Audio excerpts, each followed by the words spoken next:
മന്ത്രിസ്ഥാനം കിട്ടാൻ അടിയുണ്ടോ എന്നാണ്. അധികാരത്തിന് വേണ്ടി ഇങ്ങനെ വൃത്തികെട്ട വിധത്തിൽ ഇങ്ങനെ കടിപിടി കൂടുന്ന ഒരു വികസിത രാജ്യങ്ങൾക്ക് പോലും ആർജിക്കാൻ വേണ്ടി കഴിയാത്ത സാമ്പത്തിക വളർച്ചയിലേക്കും വികസിത രാജ്യങ്ങൾക്ക് സമാനമായിട്ടുള്ള ജീവിത നിലവാരത്തിലേക്കും ജനങ്ങൾ ഉയർത്തുക എന്നുള്ളതാണ് നമ്മുടെ ലക്ഷ്യം. അതിനുവേണ്ടി ഒരു മൂന്നാം സർക്കാർ തുടർച്ചയുണ്ടാവണം. ആ തുടർച്ചയുണ്ടാക്കുന്നതിന് വേണ്ടി നമ്മുടെ എല്ലാം പ്രിയങ്കരനായ സഖാവ് PK പ്രവീണിനെ വിജയിപ്പിക്കണം.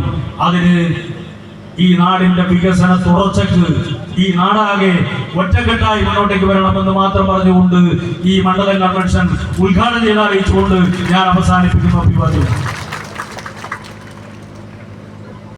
സഖാവ് PK പ്രവീണിനെ വൻ ഭൂരിപക്ഷത്തോടുകൂടി വിജയിപ്പിച്ചുകൊണ്ട് ഒരു ചരിത്രം സൃഷ്ടിച്ചുകൊണ്ട് മുന്നോട്ട് പോകാൻ നമുക്ക് സാധിക്കണം. ഇവിടെ KK രാഗേഷ് സൂചിപ്പിച്ചതുപോലെ സമാനതകളില്ലാത്ത വികസനവുമായിട്ട് സഖാവ് പിണറായി വിജയന്റെ നേതൃത്വത്തിലുള്ള ഇടതുപക്ഷ ജനാധിപത്യ മുന്നണി സർക്കാർ 10 വർഷം പിന്നിട്ടപ്പോൾ നമുക്ക് കാണാൻ സാധിച്ചത് നമ്മുടെ വയനാടിലെ ക്ഷേമം മുന്നോട്ട് പോകുമ്പോൾ അത് നടപ്പാക്കരുത്, അതിനെതിരെ കോടതിയിൽ പോയി പലതരം ശിക്ഷകളും ഏറ്റുവാങ്ങിയിട്ടുള്ള ഒരു മുന്നണി, അതാണ് UDF. ഇടതുപക്ഷ ജനാധിപത്യ മുന്നണിയുടെ സ്ഥാനാർത്ഥി മത്സരിക്കുന്ന PK പ്രവീൺ അദ്ദേഹം വിജയിച്ചിട്ടുള്ളത് ഈ നിയോജകമണ്ഡലത്തിലെയും ഈ നാട്ടിന്റെയും അംശമാണെന്ന് മനസ്സിലാക്കി അദ്ദേഹത്തിന്റെ വിജയത്തിന് വേണ്ടിയുള്ള പ്രവർത്തനത്തിന് നേതൃത്വം വയ്ക്കാൻ നിങ്ങൾ എല്ലാവരും മുന്നോട്ട് വരണം.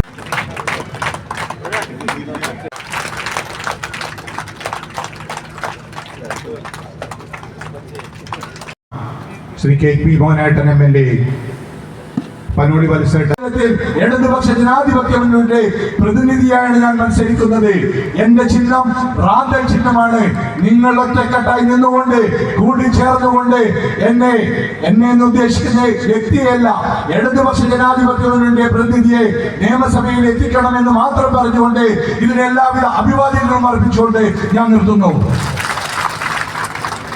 Sadanandan Biju, KP Mohanan MLA, KP Chandran master, P Dinesh.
Let's go.